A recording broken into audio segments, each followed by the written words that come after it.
Hello, guys. Hello, just so you can see me. My name is Brittany Ottinger, and I plant different varieties of plants.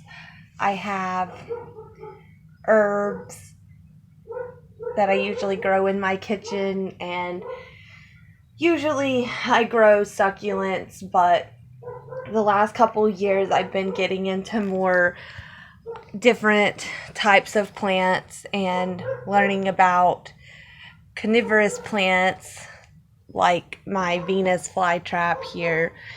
I'm actually getting a sundew as well, but I have several Venus flytraps, but this is one of my newest ones. You can tell how small the traps are on them.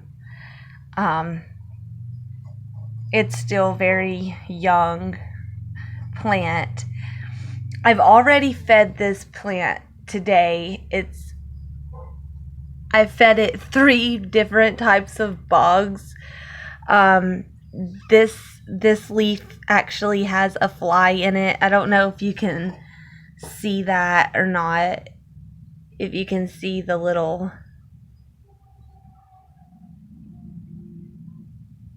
wings and stuff poking out. And then I have a few more that are filled.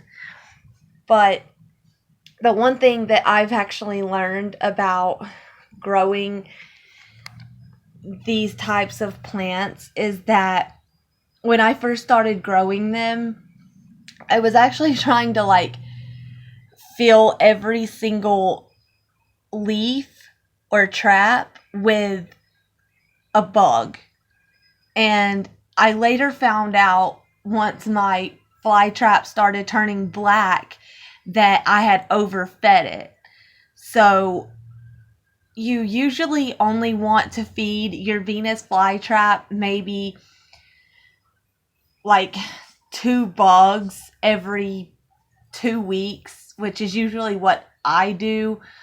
Some people feed theirs 1 to 2 bugs every week. But I guess it just depends on how mature your fly trap is. Since this one isn't very mature, I don't feed it that often. These plants can survive alone on just sun and water, but the bugs kind of give it that extra nutrients, and they will get really big if they're fed properly.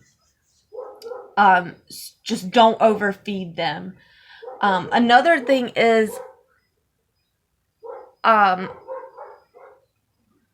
about, I don't know, maybe last year with my other Venus flytrap, a cricket, one of those really big crickets, had gotten stuck in one of the leaves, and it was so big that the flytrap couldn't digest it, and one of the stems this just turned black and died. So you really want to make sure that whether it's catching prey on its own or you're hand feeding your plant, that the bug is literally more than half of the size smaller than the trap.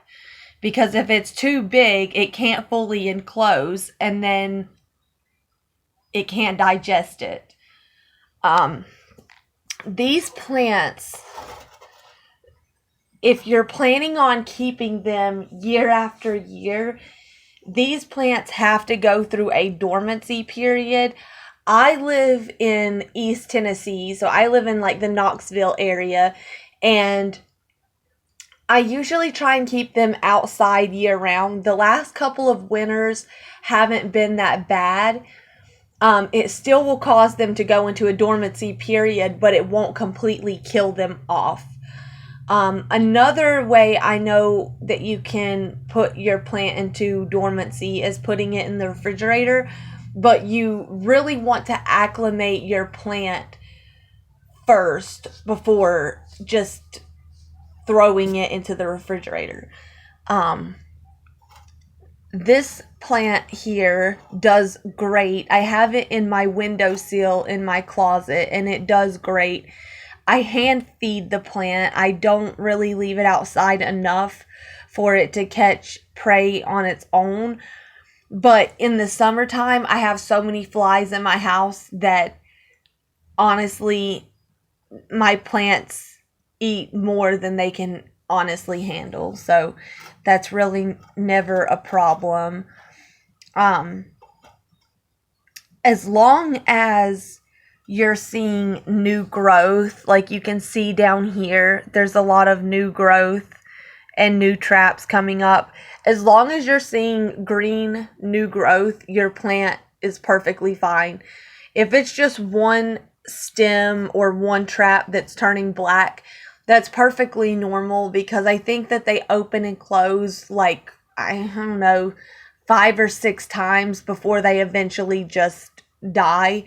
So that's just the natural process. As long as you're getting new green growth at the bottom, your plant is more than likely gonna be okay.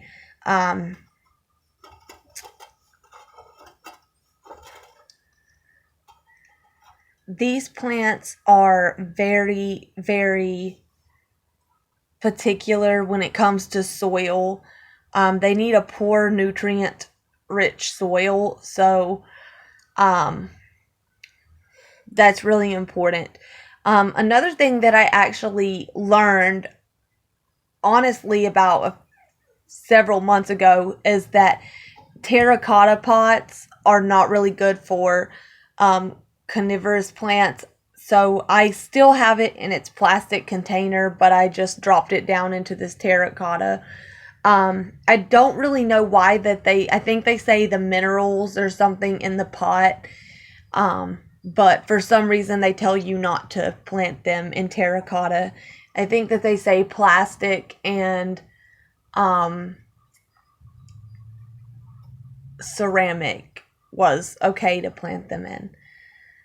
But they are very, very cool plants, and my favorite part of each week is just like kind of getting to plant, feed my plant. It's so cool to watch the trap close and to watch them reopen, and they do get really big if you feed them properly. A lot of people think that you're supposed to feed every single one of these fly traps when the trap is open, but that is not the case. You're really only supposed to feed one trap on the plant at a time. This one actually has 3 bugs in it right now, so that's plenty. I don't want to overfeed it because it is so small. And even this small fly here that you see right there on that leaf,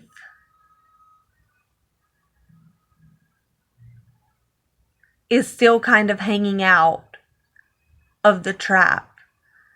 So you really want to be careful on the size of the bug or fly that you're giving the Venus flytrap, because even some of the flies that I catch in my house are still a little big for this one because it is so small. Now I have another one that is a little bigger than this, and the traps are a lot bigger, so it can catch bigger insects than this one can because it's a lot smaller.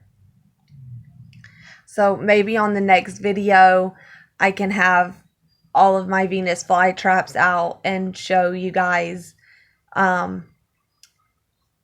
the size variety, because they do get really big if you feed them properly. They do get really big. So that's really good, and it becomes so addicting, like feeding them. Like you just want to feed them all the time because it's so addicting to watch. the process.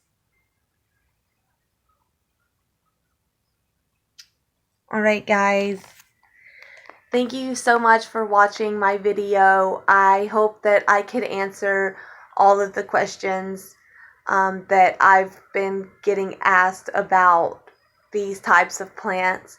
I know a lot of people know me from planting and doing videos on how to care for succulents. Succulents are my main area of planting. I started out with succulents and became really good at planting those. I've never really had a lot of luck planting house plants or anything like that, but I'm definitely good at planting succulents. I have several different varieties of those, and I'm actually planting herbs and things of that nature, but these Venus flytraps and sundews and those kinds of varieties I've really enjoyed because you get to feed them, and it's really cool and really addicting. So I hope you guys come back and watch more videos on more of my plants that I have, and if you have any questions on how to care for them or how to feed them, I would be glad to answer any questions anybody has. Or if you have questions about succulents or anything to do with succulents, I can definitely answer any of those questions. So I love getting asked questions. I love talking about plants, and it's just a great hobby that I have learned over the past few years, and I like to share my knowledge on with other people who are just starting out with planting or who have been planting for a long time. And I like to share my knowledge, and I also like to get knowledge from other people. So thank you for watching my channel, and if you like my channel and you like the information that I give out, then please subscribe to my channel so you can see more videos like this and more of my plants. Thank you.